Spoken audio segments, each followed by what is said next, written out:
Greetings, sirs. Today Jatin Dhaya, is here with my group to present our topic autonomous vehicle. The objective of our project is to create a vehicle capable of sensing its environment, take basic actions of steering and acceleration, and can move from one objective to other. We will start with our introduction. First, we will talk about the autonomous vehicle, then what is machine learning, and then the procedure we used in our project.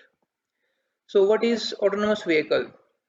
An autonomous vehicle is a vehicle that is capable of sensing its environment and operates without the need for human involvement. It can sense its nearby surrounding and distinguish intelligently between different obstacles like cars, a person, a tree, terrain, or different signals. There are five levels of autonomous vehicles.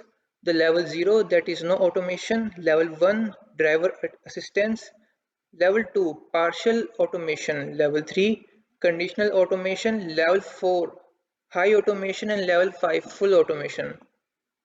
Now, what is machine learning? The machine learning is the study of computer algorithms that improve automatically through the experience and by the use of data. There are three types of machine learning algorithms. First is supervised learning.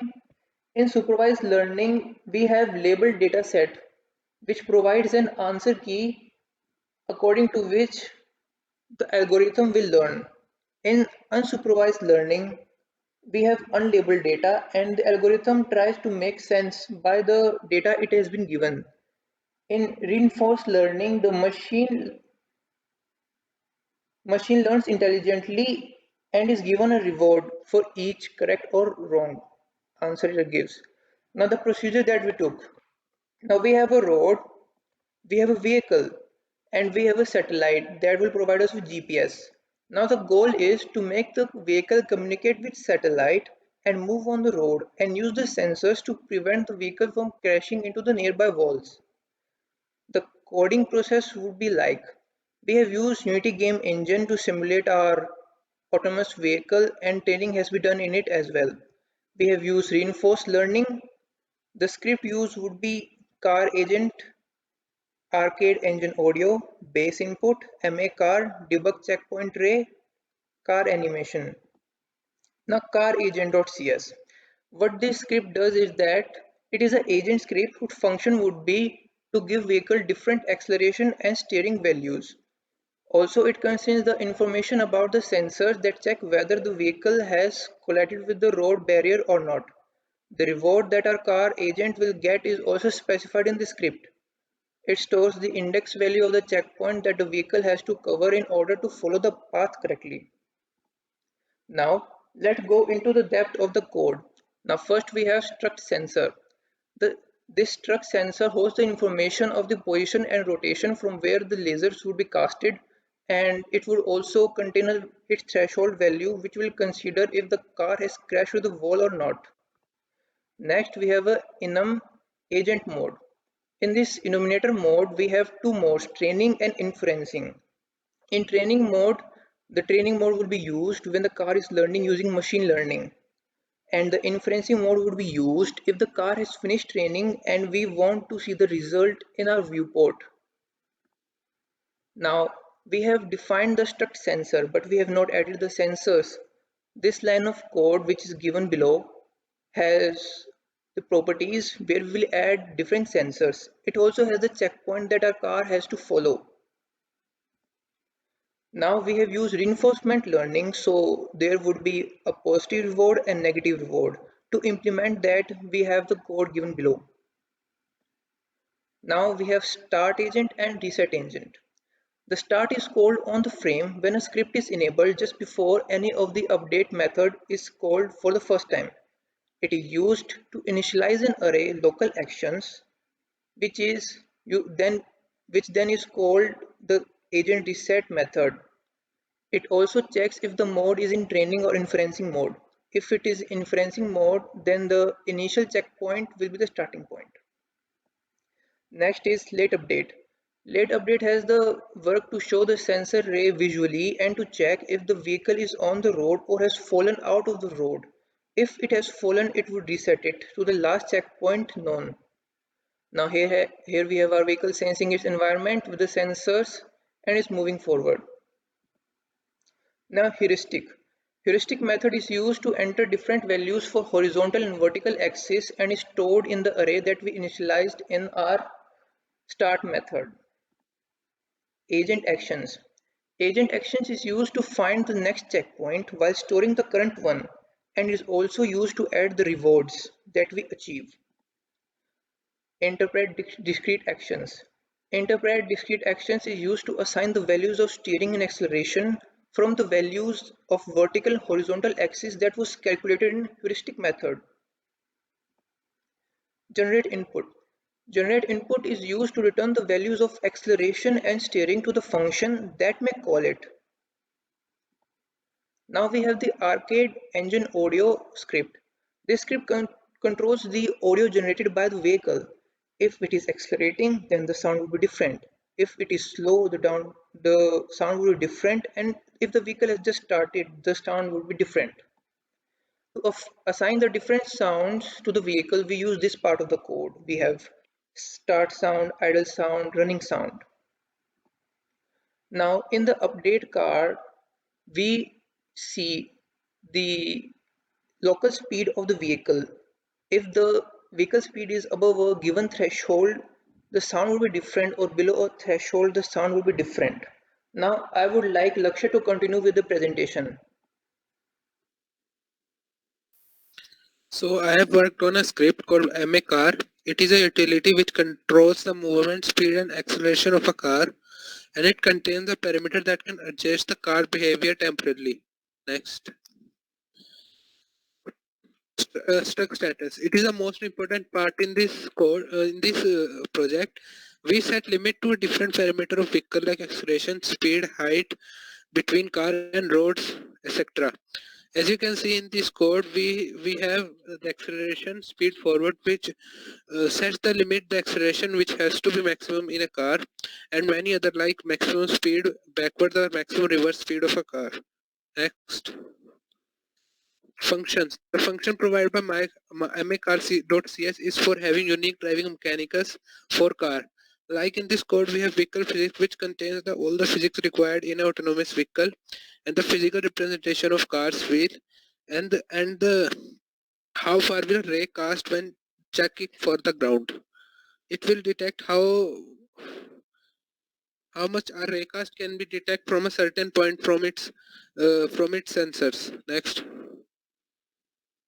Gather input. It gather input from sensor and various checkpoint and use that information to control steering and acceleration. Next. Count ground vehicle. It checks the height between the ground and a vehicle. If vehicle is in the air at that moment, it checks the height between the road and the vehicle. Next. Ground vehicle. Ground vehicle check if we are above from a fixed height set between vehicle and ground, and then it slowly reduce the height between them. Next. Local speed. It sends the current speed to arcade engine audio.cs, and then arcade engine.cs produce different side according to different speed provided by this function. Next. Basic input.cs. It acts as an input source. It takes from car agent.cs and provide output to car's wheel. It used to control the movement vehicle by using the input provided by agent.cs and gives that output to car's wheel. Next. Interface input. This is used to create an interface for abstraction that will be used by classes to implement generate input, which will help in assigning value of acceleration and steering. We can override this function in a different script so that we can take input from it and give output to wheels by using them. Now I'd like to present Anushka Vyas. Okay, so I have worked on two C# files. One is debug checkpoint.cs. It is basically a utility to check whether the colliders are facing the correct direction for the track. It is associated with debug checkpoint ray editor, which provides a custom inspector. So in layman's term, what this file does is that it makes sure that the car is facing the right direction, the right track, it's going on the right track, and it makes sure that it is passing every checkpoint. Now let's get into the technical aspects of it. Next. we have decided some ray length attributes for it, like ray color, collider, ray length, and collider name template. The code for is in the next slide. Like for ray color, we have decided color yellow. Next slide. And for collider color, we have color red and so on. Now the next C# file is car animation.cs. This class handles all the procedural animation for the car, giving it a more pleasing experience. And basically what it does is it takes care that whether the car should go left or right when we have the proper command for it. It basically takes care of tires and steering wheels. Next. We have a class wheel in this, which represents the individual wheel of the car. This can be used to represent either the front wheel or back wheel. Next, we have certain functions for this procedural animation of the car. First is setup. This initializes the values that the wheel uses for various operations that should be called once before any other method. So next is store default rotation. Some rotations are made relative to default rotation. This should be called to store that rotation. Next function is set to default rotation. This restores that default rotation. And next is turn wheel. Turn wheel rotates the wheel around its axis, and it has a parameter which has float value, and the parameter is rotation angle in degrees by which the wheel rotates. And last we have steer wheel. It also has a parameter float. It has a float parameter rotational angle, and it is the angle in degrees by which the steering wheel should rotate. Now Jatin would explain about the graphs. Now we will see about the graphs that we generated. The first would be the cumulative reward. It shows that the reward that the agent got over an average per episode. Next is the episode length. It shows the average number of decisions taken by the agent during an episode. Policy loss. While training the agent learns to maximize its rewards, the graph slopes down, showing our agent is learning and there is less losses. Next is entropy. It shows how sure the agent is of its actions and therefore decreases over time. Extrinsic value estimate. It shows the average stat values that the agent encountered during the last period, thus increases as the agent is not exploring anymore. Learning rate. It shows the learning rate of our agent as our agent use reinforcement learning and the graph is linear. I would like Anushka to continue with the presentation. So in conclusion of our project autonomous vehicle, we have learned a certain things, and when we do a SWOT analysis of that, we have certain advantages of it that we would like to share with you. Autonomous vehicle provides greater road safety. Autonomous vehicle provides us with greater independence. Autonomous vehicle gives us more productivity, and road congestion can be greatly reduced by use of autonomous vehicle. Environmental gains are huge when using autonomous vehicle. Next slide, we would like to share our the GitHub link for our project and the rendered videos of our autonomous project that we build with Unity Game Engine, and you can check this on the link shared below. Thank you. Now in the end I would like to present our autonomous vehicle what we have made.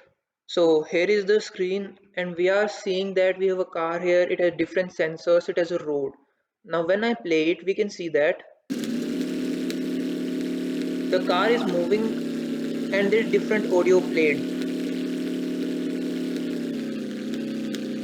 When the car slows down, the audio also changes.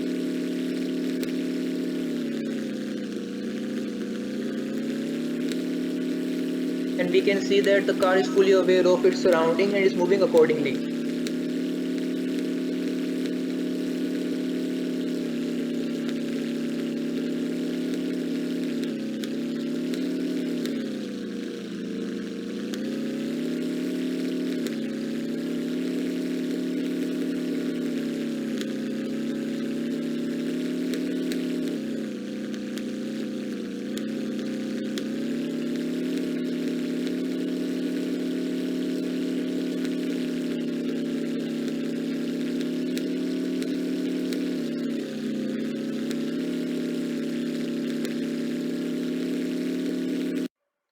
Well, thank you. It will be the final of our project. Have a nice